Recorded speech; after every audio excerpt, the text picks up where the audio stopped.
Good morning everyone. আজকে আমাদের plant ভিজিটের দ্বিতীয় দিন। আমরা এখন প্ল্যান্টে পৌঁছে গেছি। চলো তাহলে আজকে ভিতরে আমাদেরকে কি কি শেখানো হয় তোমাদের দেখাচ্ছি।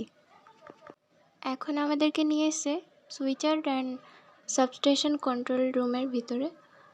এখানে দেখানো হচ্ছে আমাদেরকে, এখানে 3টে সেকশন আছে, একটা 400 কেভি, 220 কেভি আর আরেকটা 33 কেভি।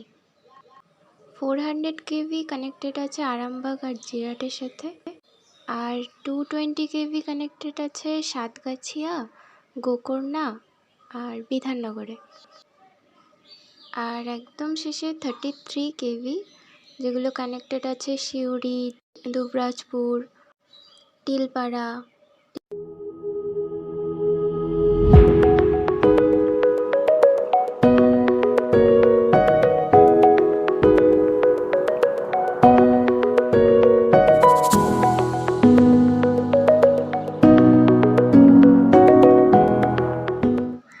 এই যে নিচে এত পাথর ছড়ানো দেখছো, এগুলো কেন ছড়ানো সেটা জানলে নিশ্চয়ই কমেন্টে জানিও।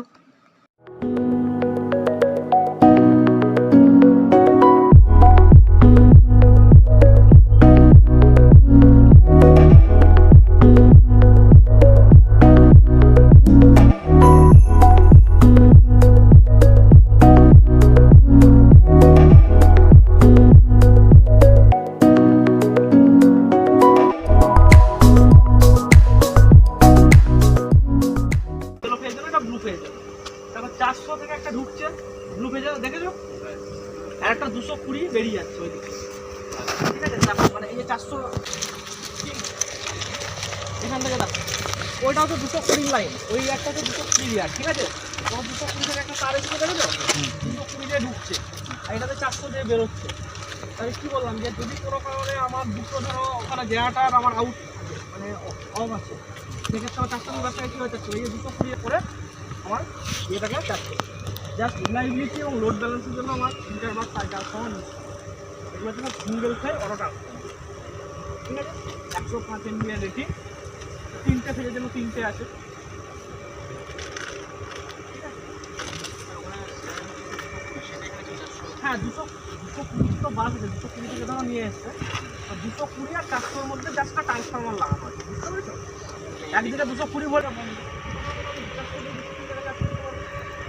আবার যখন 400 বন্ধ করে 220 বা লোড ধরো এলাকায় তো 4 থেকে তখন আমি ওই দিক থেকে টেনে এনে এর মাধ্যমে স্টেপ আপ করিয়ে আমি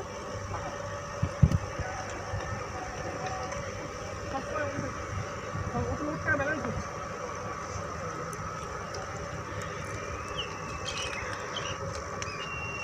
ঠিক আছে? আমরা ভিতরে নিয়ে গেলাম, দিতে পারবোই, কিন্তু আলাদা প্রশ্ন হয়ে গেল। তাই বলছি যে 400 কেভি ধরো আমার দেখা যাচ্ছে আরামবাগ আর জিরার 400 কেভিতে আমার অনেক বেশি পাওয়ার ড্র করতে চাইছি, কিন্তু আমি দুটো ইউনিট যে আমার আছে বা আমার একটা ইউনিট বসে আছে সেটা আমার দিতে পারছি না, সাপ্লাই দিতে পারছি, ঠিক আছে? চলো তাহলে নাকি সেম জিনিসই আছে, মানে এখানে আইসোলেটার ব্রেকার আইসোলেটার এইভাবে আছে, এখানেও সেম 220 একটা, ঠিক আছে?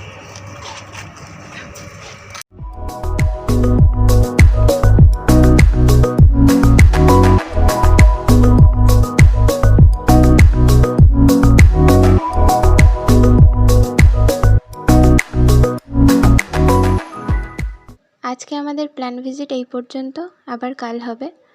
আমরা এখন ফিরে যাচ্ছি যে যার হোস্টেলে। আর সামনে ওটা হলো সিমেন্ট ফ্যাক্টরি, ওখানে সম্ভবত আমাদের নিয়ে যাবে না, এটা যাওয়ার পথেই পড়ে।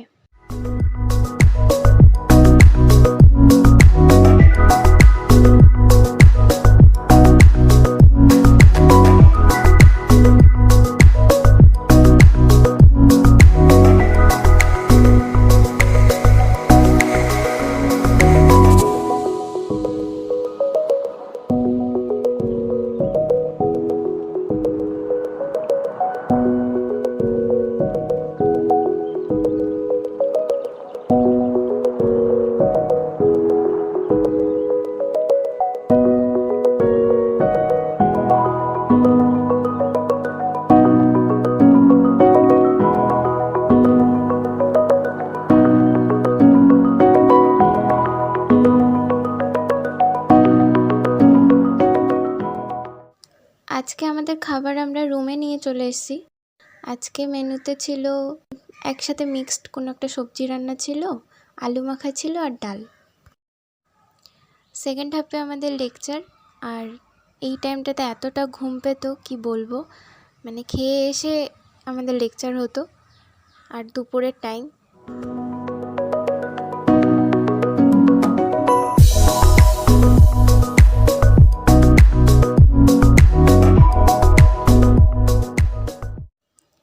চা খাওয়ার জন্য যারা ওয়েট করতে তারা নিশ্চয়ই কমেন্টে কিছু একটা লিখে যেও।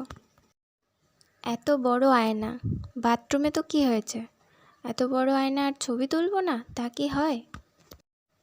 লেকচার ক্লাস শেষ, এবার আমরা হোস্টেলের দিকে এগোবো। আর প্রচণ্ড খিদে পেয়েছে, দেখা যাক কি খাওয়া যায়। 3 জন আমরা 3 প্লেট চাউমিন নিয়ে চলে এসেছি। এক প্লেট 45 টাকা করে নিয়েছে। চাউমিনটা এবার খেয়ে দেখি কেমন হয়েছে। এটা সামনে যে মিনি মার্কেটটা আছে ওখান থেকে আমরা এনেছি। দেখে তো বেশ ভালোই লাগছে, খেয়ে তোমাদেরকে জানাচ্ছি কেমন হয়েছে।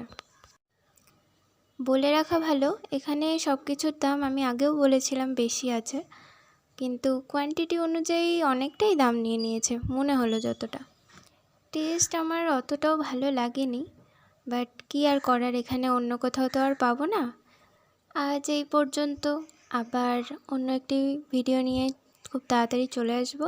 সবাই ভালো থেকো, সুস্থ থেকো।